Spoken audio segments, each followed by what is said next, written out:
नमस्कार, जय जगन्नाथ। मो बनानी मम्मी ती धाबा किचन रे आपण मानको स्वागत करुछे।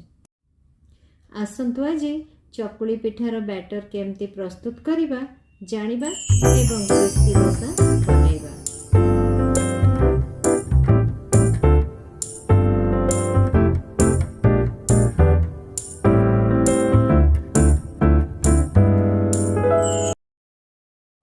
चकुली बनैबा पई आमे 1 ग्लास बीरी नेले 2.5 ग्लास राइस नबा। भल भाबरे बीरी और चाउल को धोई 7 रु 8 घंटा बतुरेइबा।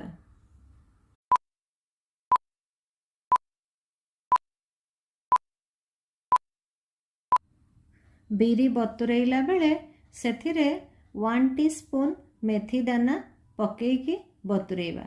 जदि मेथी दाना नाही ताहेले मेथी पाउडर भी व्यवहार करि परिबे।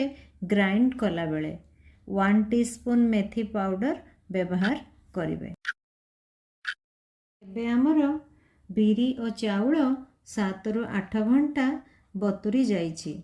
आमे टिके चूड़ा 3 टेबुलस्पून चूड़ा को भल भाबरे धोईकी अल्प समय बतुरे दबा। एबे आमे बीरी चाउल को पेसिबा।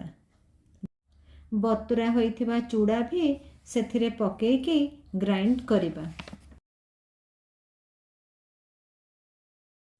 आमे जेतेबेले बीरी चाउल ग्राइंड करिबा सेथिरे आमे बीरी जेउ पानी रे बतुरा होइथिबो सेही पानी को व्यवहार करिबा ग्राइंड करिबा पई।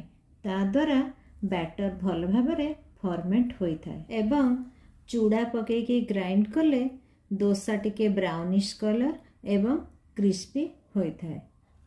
आमर बैटर रेडी हो जाइछि। आसंतु सेथिरे टिके सॉल्ट पकेई आमर क्रिस्पी डोसा बनैबा।